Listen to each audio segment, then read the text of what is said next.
ಭಾಷಾ ಮೂಲ ಕೆದಕಿದ ನಟ, ಕೆರಳಿದ ಕನ್ನಡಿಗರು. ಅವರಿಗೆ ಕನ್ನಡದ ಇತಿಹಾಸವೇ ಗೊತ್ತಿಲ್ಲ. ಶಿವರಾಜ್ ಕುಮಾರ್ ಆ ಹೇಳಿಕೆಯನ್ನ ಖಂಡಿಸಬೇಕಿತ್ತು. ಕಮಲ್ ಒಬ್ಬ ಹುಚ್ಚ, ತಲೆ ತಿರುಕ. ಕನ್ನಡಿಗರಿಂದ ಬ್ಯಾನ್ ಎಚ್ಚರಿಕೆ, ಕ್ಷಮೆಗೆ ಒತ್ತಾಯ. ನಟನ ವಿರುದ್ಧ ಸಿಡಿದೆದ್ದ ನಾಯಕರು, ಕನ್ನಡ ಪರ ಸಂಘಟನೆಗಳು. ಕಮಲ್ ಹೇಳಿದ್ದಾದ್ರೂ ಏನು? ನಾನು 86 kg ಇದ್ದವಳು 71 kg ಬಂದಿದ್ದೀನಿ. ವಯಸ್ಸಾದ್ಮೇಲೆ ಸ್ಮಾರ್ಟ್ ಆಗಿ ಕಾಣ್ತೀರಾ ಅಂದ್ರೆ ಜಿನ್ನಿ. 126 kg ವೇಟ್ ಇದೆ. ನಾವು ಈಗ 114 kg ಲೆಕ್ಕ ಬಂದಿದ್ದೀವಿ. ಯಾವುದೇ ಸೈಡ್ ಎಫೆಕ್ಟ್ ಆಗಿಲ್ಲ. 84 ರಿಂದ 50 kg ಬಂದೆ. ಆಮೇಲೆ ಸಣ್ಣಗೆ ಫಿಟ್ ಆಗಿದ್ದೀನಿ. ಅದಕ್ಕೆ ನಾನು ಯೂಸ್ ಮಾಡ್ತಾ ಇರೋದು ಜೀನಿ ಸ್ಲಿಮ್. ಚೈನಾನಲ್ಲಿ ನಡೆದ ಥಗ್ ಲೈಫ್ ಚಿತ್ರದ ಆಡಿಯೋ ಬಿಡುಗಡೆ ಸಮಾರಂಭದಲ್ಲಿ ಕನ್ನಡ ಭಾಷೆಯ ಕುರಿತು ಆಕ್ಷೇಪಾರ್ಹ ಹೇಳಿಕೆ ನೀಡಿರುವ ತಮಿಳಿನ ನಟ ಕಮಲ್ ಹಾಸನ್ ವಿರುದ್ಧ ರಾಜ್ಯಾದ್ಯಂತ ಆಕ್ರೋಶ ವ್ಯಕ್ತವಾಗಿದೆ. ಒಂದು ಕಾಲದಲ್ಲಿ ತಮ್ಮ ಕಲೆಯಿಂದ ಎಲ್ಲರನ್ನೂ ರಂಜಿಸಿದ್ದ ಖ್ಯಾತ ನಟನ ವಿರುದ್ಧ ಇದೀಗ ಕನ್ನಡಿಗರು ಕೆರಳುವಂತೆ ಮಾಡಿದ್ದು, ಕಮಲ್ ಹಾಸನ್ ಹೇಳಿಕೆ ವಿವಾದದ ಕಿಚ್ಚು ಹೊತ್ತಿಸಿದೆ. ಕನ್ನಡ ಭಾಷೆಗೆ ಬಹಳ ದೀರ್ಘ ಇತಿಹಾಸವಿದೆ. ಕನ್ನಡ ಹುಟ್ಟಿಕೊಂಡಿದ್ದು ತಮಿಳಿನಿಂದಲೇ ಎನ್ನುವ ಅರ್ಥದಲ್ಲಿ ಮಾತನಾಡಿದ ಕಮಲ್ ಹೇಳಿಕೆಯನ್ನ ಮುಖ್ಯಮಂತ್ರಿ ಸಿದ್ದರಾಮಯ್ಯ ಸೇರಿದಂತೆ ಹಲವು ನಾಯಕರು ಖಂಡಿಸಿದ್ದಾರೆ. ಬೆಂಗಳೂರಿನಲ್ಲಿಂದು ಮಾತನಾಡಿರುವ ಸಿದ್ದರಾಮಯ್ಯ, ಕನ್ನಡ ಭಾಷೆಗೆ ಬಹಳ ದೀರ್ಘ ಇತಿಹಾಸವಿದೆ. ಆದರೆ ನಟ ಕಮಲ್ ಹಾಸನ್ ಅವರಿಗೆ ಕನ್ನಡದ ಇತಿಹಾಸ ಗೊತ್ತಿಲ್ಲ ಎನ್ನುವ ಮೂಲಕ ಅವರು ತಿರುಗೇಟು ನೀಡಿದ್ದಾರೆ. ಇನ್ನು ಕನ್ನಡ ಭಾಷೆ ಹುಟ್ಟಿದ್ದು ತಮಿಳಿನಿಂದ ಎಂಬ ನಟ ಕಮಲ್ ಹಾಸನ್ ಹೇಳಿಕೆಗೆ ಕನ್ನಡ ಮತ್ತು ಸಂಸ್ಕೃತಿ ಇಲಾಖೆ ಸಚಿವ ಶಿವರಾಜ್ ತಂಗಡಗಿ ಆಕ್ರೋಶ ಹೊರಹಾಕಿದ್ದಾರೆ. ಈ ಕೂಡಲೇ ಕಮಲ್ ಹಾಸನ್ ರಾಜ್ಯದ ಜನತೆಗೆ ಕ್ಷಮೆ ಕೇಳಬೇಕು ಎಂದು ಆಗ್ರಹಿಸಿದ್ದಾರೆ. ಕಮಲ್ ಹಾಸನ್ ಮಾತನಾಡಿದ್ದು ತಪ್ಪು. ಕನ್ನಡ ನೆಲ ಜಲದ ವಿಷಯದಲ್ಲಿ ಯಾರೇ ತಪ್ಪು ಮಾತನಾಡಿದರೂ ಸಹಿಸೋಕೆ ಆಗೋದಿಲ್ಲ. ಅವರು ಕನ್ನಡಿಗರ ಕ್ಷಮೆ ಕೇಳಬೇಕು. ಇಲ್ಲವಾದರೆ ನಾನೇ ಚಲನಚಿತ್ರ ವಾಣಿಜ್ಯ ಮಂಡಳಿಗೆ ಪತ್ರ ಬರೆದು ಅವರಿಗೆ ಮತ್ತು ಅವರ ಚಿತ್ರಕ್ಕೆ ನಿಷೇಧ ಹೇರಬೇಕು ಎಂದು ಆಗ್ರಹಿಸುತ್ತೇನೆ ಎಂದು ಎಚ್ಚರಿಕೆ ನೀಡಿದ್ದಾರೆ.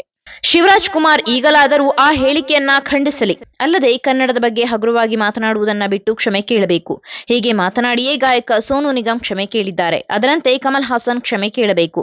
ಕಮಲ್ ಹಾಸನ್ ಮಾತ್ರವಲ್ಲ, ಯಾರೇ ಹೀಗೆ ಕನ್ನಡದ ಬಗ್ಗೆ ಮಾತನಾಡಿದರೂ ಅವರನ್ನ ನಿಷೇಧ ಮಾಡಬೇಕು. ಇನ್ನು ಕಮಲ್ ಹಾಸನ್ ಮಾತನಾಡುವಾಗ ನಟ ಶಿವರಾಜ್ ಕುಮಾರ್ ಅಲ್ಲೇ ಇದ್ದರೂ ಅದನ್ನ ವಿರೋಧ ಮಾಡಲಿಲ್ಲ. ಶಿವರಾಜ್ ಕುಮಾರ್ ಈಗಲಾದರೂ ಆ ಹೇಳಿಕೆಯನ್ನ ಖಂಡಿಸಲಿ. ಡಾಕ್ಟರ್ ರಾಜ್ಕುಮಾರ್ ಮಗನಾಗಿ ಕಮಲ್ ಹಾಸನ್ ಹೇಳಿಕೆ ಖಂಡಿಸಬೇಕು.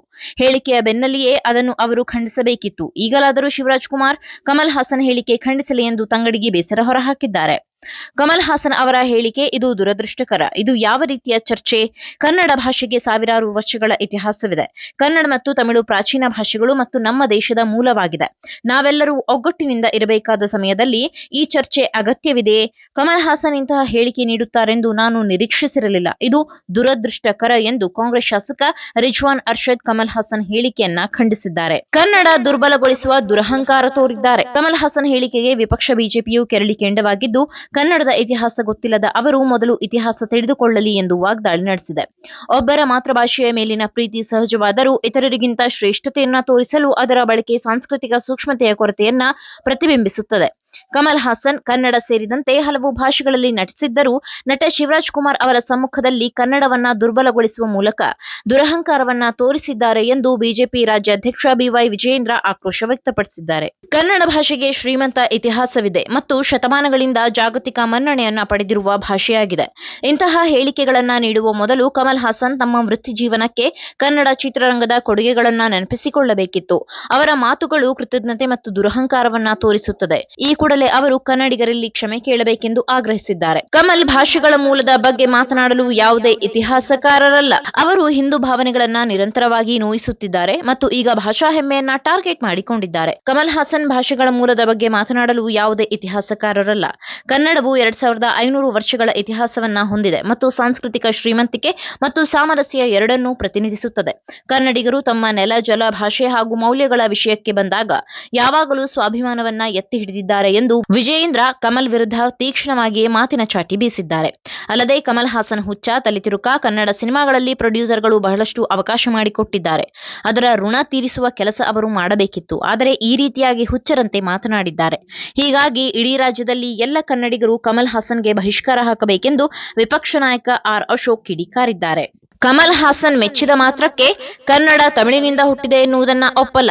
ಕಲೆಗೆ ಜಾತಿ ಇಲ್ಲ. ಎಲ್ಲಾ ಭಾಷೆಯ ಕಲಾವಿದರು ಶಾರದಾ ಸುತರು ಒಪ್ಪುತ್ತೇವೆ. ಆ ನಿಟ್ಟಿನಲ್ಲಿ ಕಮಲ್ ಹಾಸನ್ ರವರನ್ನ ಮೆಚ್ಚಿದ್ದೇವೆ. ಅಂದ ಮಾತ್ರಕ್ಕೆ ಕನ್ನಡ ತಮಿಳಿನಿಂದ ಹುಟ್ಟಿದೆ ಎಂದ ಅವರ ಮಾತು ಒಪ್ಪಲ್ಲ ಎಂದು ನಟ ಹಾಗೂ ಬಿಜೆಪಿ ಮುಖಂಡ ಜಗ್ಗೇಶ್ ಕಮಲ್ ಹೇಳಿಕೆಯನ್ನ ವಿರೋಧಿಸಿದ್ದಾರೆ. ಕನ್ನಡಕ್ಕೆ 2500 ವರ್ಷದ ಇತಿಹಾಸವಿದೆ. ಅಷ್ಟೇ ಏಕೆ, ಹನುಮದೇವರು ಕನ್ನಡ ಕಲಿಪುಂಗವ, ಅವನ ಕಾಲ ರಾಮಾಯಣ, ಇಷ್ಟು ಅರ್ಥವಾದರೆ ಸಾಕಲ್ವೇ ಸರ್ ಎಂದು ಪ್ರಶ್ನೆ ಮಾಡಿದ್ದಾರೆ. ಈ ಮೂಲಕ ಕನ್ನಡ ಭಾಷೆಗೆ ಅದರದ್ದೇ ಆದ ಸುದೀರ್ಘ ಇತಿಹಾಸ ಇದೆ ಎಂದು ಜಗ್ಗೇಶ್ ನೆನಪು ಮಾಡಿಸಿದ್ದಾರೆ. ಕಮಲ್ ಹಾಸನ್ ಅವರ ಹೇಳಿಕೆಯನ್ನ ಕನ್ನಡ ಚಿತ್ರರಂಗದ ಮಂದಿ ಖಂಡಿಸಿಲ್ಲ ಎಂಬ ಮಾತುಗಳು ಕೇಳಿಬರುತ್ತಿದ್ದು, ಇದೇ ಸಮಯದಲ್ಲಿ ನಟ ಜಗ್ಗೇಶ್ ಅವರು ಕಮಲ್ ಅವರ ಹೇಳಿಕೆಯನ್ನ ಖಂಡಿಸಿದ್ದಾರೆ. ಅವರು ಮಾತ್ರವೇ ಅಲ್ಲದೆ ನಟ ಚೇತನ್ ಅಹಿಂಸಾ ಸಹ ಕಮಲ್ ಅವರ ಹೇಳಿಕೆಯನ್ನ ಕಟುವಾಗಿ ಟೀಕಿಸಿದ್ದಾರೆ. ಅಲ್ಲದೆ ಬೆಂಗಳೂರು, ಬೆಳಗಾವಿ, ಮೈಸೂರು, ಹುಬ್ಬಳ್ಳಿ ಸೇರಿದಂತೆ ರಾಜ್ಯದ ವಿವಿಧ ಭಾಗಗಳಲ್ಲಿ ನಟ ಕಮಲ್ ಹಾಸನ್ ಹೇಳಿಕೆ ಖಂಡಿಸಿ ಹಲವಾರು ಕನ್ನಡ ಪರ ಸಂಘಟನೆಗಳ ಪ್ರತಿಭಟನೆ ನಡೆಸಿದೆ. ನಟ ರಾಜಕಾರಣಿ ಕಮಲ್ ಹಾಸನ್ ಅವರು ರಾಜ್ಯದ ಜನರಲ್ಲಿ ಕ್ಷಮೆಯಾಚಿಸಬೇಕೆಂದು ಪ್ರತಿಭಟನಾಕಾರರು ಒತ್ತಾಯಿಸಿದ್ದಾರೆ. ಅಲ್ಲದೆ ಕ್ಷಮೆಯಾಚಿಸಲು ವಿಫಲವಾದರೆ ಅವರ ಥಗ್ ಲೈಫ್ ಚಿತ್ರ ಪ್ರದರ್ಶನವನ್ನ ತಡೆಯುವುದಾಗಿ ಎಚ್ಚರಿಕೆ ನೀಡಿದ್ದಾರೆ.